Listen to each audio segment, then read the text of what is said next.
Good morning, मी भक्ती पुन्हा एकदा स्वागत करते तुमचं माझ्या नवीन व्हिडिओमध्ये. तर आज सकाळ सकाळी ना आम्हाला खूप घाई होती, म्हणजे आज पण बाहेर जायचं होतं. तर बाहेर कुठं, तर आज ना स्वामींच्या केंद्रामध्ये पण जायचं होतं. आणि खरं सांगते आज पिल्लूचं वॅक्सिनेशन पण होतं, त्यामुळेच पटकन उठले होते. आणि भरपूर कामे होती, पटकन घरं वगैरे झाडली, फुडशी पण पुसून घेतली. आणि थोडा वेळ होता म्हणून म्हटलं आरसा खूप दिवसापासून पुसायचा राहिला होता, तो पण पुसून घेतला. आणि खरं सांगते मोगऱ्याला इतके जास्त फुलं लागले होते ना, म्हणजे 10-15 फुलं तर रोजच निघालेत. आणि इतका छान वास आहे ना मोगऱ्याचा. आता सध्या वरी पण खूप फुलं आहेत, पण ते काय माझ्या हाताला येत नव्हते, पण त्यामुळे ना मी गेटवरती चढून काढलं. शेवटी कशा बस तरी फुलं हातामध्ये आलेच माझ्या. मस्त फुलं वगैरे घेतले, देवांना वाहिले. आणि चला तुम्हाला आता मी सध्या गार्डनिंग वगैरे दाखवते माझी. आता सध्या ना मी मम्मीकडून छोटं कोरपडचं रोप आणलं होतं, सध्या तो पण छान फुटलंय. आणि हे पण पानाचं आणलं होतं. खरं सांगते आता ह्याचं तुम्हाला नंतर दाखवतेच मी, खूप मोठे पानं होतात. आणि हे पण शोचंच आहे, वेगळे वेगळे पानं आहेत त्याला. हे नर्सरीमधून आणले होते. आणि त्या दिवशी ना मीराताईंनी हे गुलाबाचं रोप लावले होतं आमच्या कुंडीमध्ये. सो ते पण आलेत, लाल गुलाबाचं आहे, पांढऱ्या गुलाबाचं ते जळून गेलंय. आणि मग त्यानंतर छान छान तुळस पण खुडली होती, ते पण छान यायला लागली आता. छोटं छोटं छोटं छोटं दिसतंय त्यामध्ये. आणि त्यानंतर हे आहे स्नेक प्लांट. खरं सांगते इतकं जास्त मोठं झालं नाही हे स्नेक प्लांट, म्हणजे चौकडून फुटलंय बरं का ते. आणि त्यानंतर हे छान छान 2 कुंडी आहेत, वरून एक वेल आहे मोगऱ्याची. आणि वेल पण ना सध्या खूप छान फुटायला लागली. आता ह्या दोन्ही कुंड्यामध्ये काहीच नाहीये, फक्त माती भरून ठेवली. आणि खरं सांगते या कुंड्यामध्ये ना मला काहीतरी लावायचंय, पण काय लावायचं ते पण कळत नाही. आणि लावलं की लगेच जळून जाते ते. दोन्ही कुंडीची जागा ना इथे होती, पण मला समोर लावायचं होतं, त्यामुळे मग मी समोरच लावलं. खरं सांगते खूप छान दिसायले, पण यामध्ये खरे झाडं असले ना तेव्हा पण खूप छान दिसणार आहे.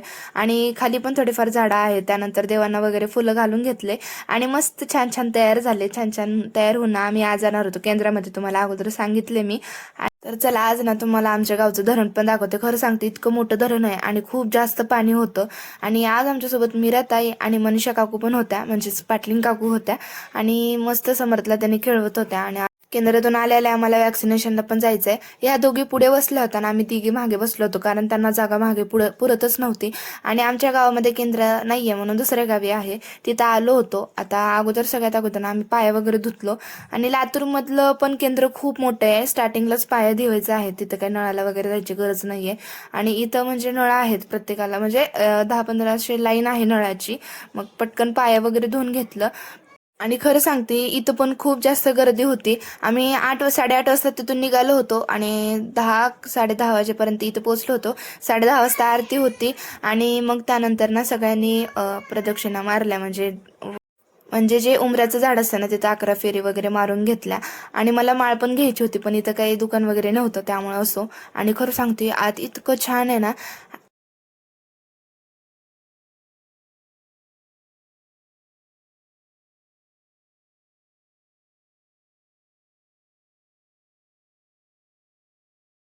समर्थला कोणी म्हणलं नव्हतं की बाबा विट विट कर म्हणून, पण ते ना त्याच्या मनानेच करत होता. स्वामींची आरती चालू होती तेव्हा.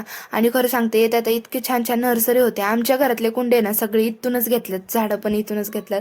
आणि खरं सांगते एक गोष्ट, सकाळी ना समर्थला बिना आंघोळीचंच आम्ही घेऊन गेलो होतो. हा मला इतका छान छान ढोकून बघत होता, याला बघून खूप हसू येत होतं. आणि मग त्यानंतर ना त्याला आंघोळ, कारण तो झोपला होता आणि तो डायरेक्ट आम्ही जायच्या टायमाला उठला, कारण माझं पण आवरून झालं होतं. आणि त्याला कपडे घालायचं म्हणलं की एक माझ्यासोबत स्ट्रगलच आहे, म्हणजे त्याला कपडे वगैरे काही घालू वाटत नाही, नुसता तो चिडचिड करतो. मग त्याला कसं कसं तरी कपडे घातलं. आणि त्याला काय वाटतं माहिती का, मला कपडे वगैरे काहीच घालायचे नसतं, आम्हाला फक्त भोंगळं राहायचं असतं. आणि मग त्यानंतर ना त्याचं सगळं आवरून घेतलो. आणि त्याला खरं सांगते समर्थ ना आता सध्या इतका ऍक्टिव्ह झालाय, म्हणजे त्याला झोपवलं ना तो डायरेक्ट आपोआप उठून बसतो. आणि खरं सांगते काल ना इतकं छान तो उठून बसला होता, खूप भारी पण वाटत होतं. आणि भीती पण होती पडायची, कारण तो पडला नाही, बरं झालं. आणि आमचं एकच असतं, मोबाईल दिसले की आम्हाला खूप मस्ती करायची असते. त्याला कसं बसं तरी मस्त खेळायला लावलं. नंदू पण बसले होते आमच्या बाजूला.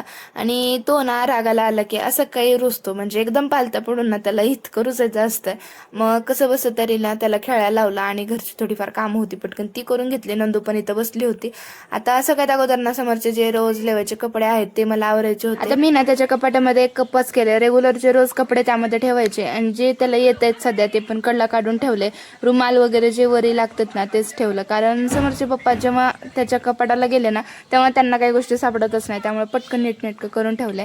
आणि त्यानंतर ना मग त्याचे प्रत्येकाचे जे कपाटचे चेक्स असतात की नाही, एकामध्ये रोज लेवलचे कपडे, एकामध्ये ब्लँकेट, एकामध्ये बाहेर जाताना जे कपडे असतात ना ते, आणि यामध्ये ना मी रुमाल वगैरे सगळं ठेवलं होतं. दुसऱ्यामध्ये फंक्शनला म्हणजे कुठं बाहेर जातानाचे कपडे ठेवले होते. त्यानंतर समर्थ पण असा काय पालता पडून ना झोपला होता, आणि मग त्यानंतर तो मला इतकं म्हणजे गच्च धरला होता शर्टाला. त्यानंतर मला एक शूट वगैरे करायचं होतं, ते पण करून घेतलं. याचा व्हिडिओ ना मी उद्या चॅनलवरती पोस्ट करणार आहे, आणि ते व्हिडिओ तुम्ही नक्की जाऊन बघू शकता. सो मग त्यानंतर ना पिलोसाठी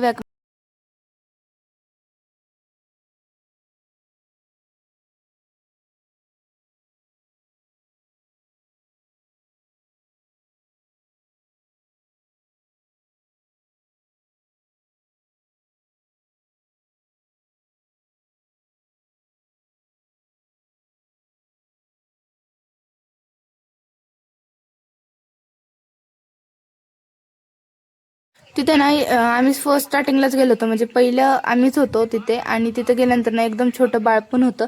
जेव्हा समोर 4.5 महिन्याचा होता तेव्हा आम्ही इथं आलो होतो वॅक्सिन देण्यासाठी, आणि त्याला फर्स्ट वॅक्सिन ना प्रायव्हेटमध्येच दिली होती. आणि तेव्हापासूनच आम्ही सरकारीमध्ये 2दा तर झालेत सरकारीमध्ये देऊन. मग पटकन ना त्याला पण वॅक्सिन द्यायची होती, ती पटकन देऊन घेतली.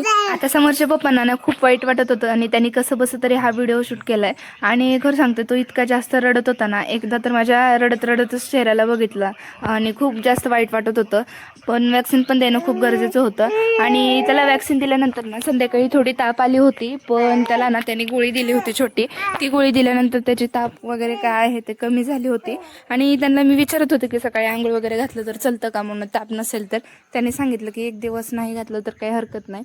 सो दुसऱ्या दिवशी पण मी काही त्याला आंघोळ वगैरे नव्हती घातली. आणि मग त्यानंतर ना लगेच त्यांनी ते औषध वगैरे होतं विटामिनचं काहीतरी, ते पाजलं. आणि खरं सांगते, वॅक्सिन दिल्यापासून ना एकदम शांत शांत झालाय, जास्त काय आगाऊपणा नाही करत आहे तो. आणि कसं बसं तरी त्याला ना शांत बसवलं, तरी एक बाळ ना समर्थकड म्हणजे बघतच होता, रडत होता तो म्हणून.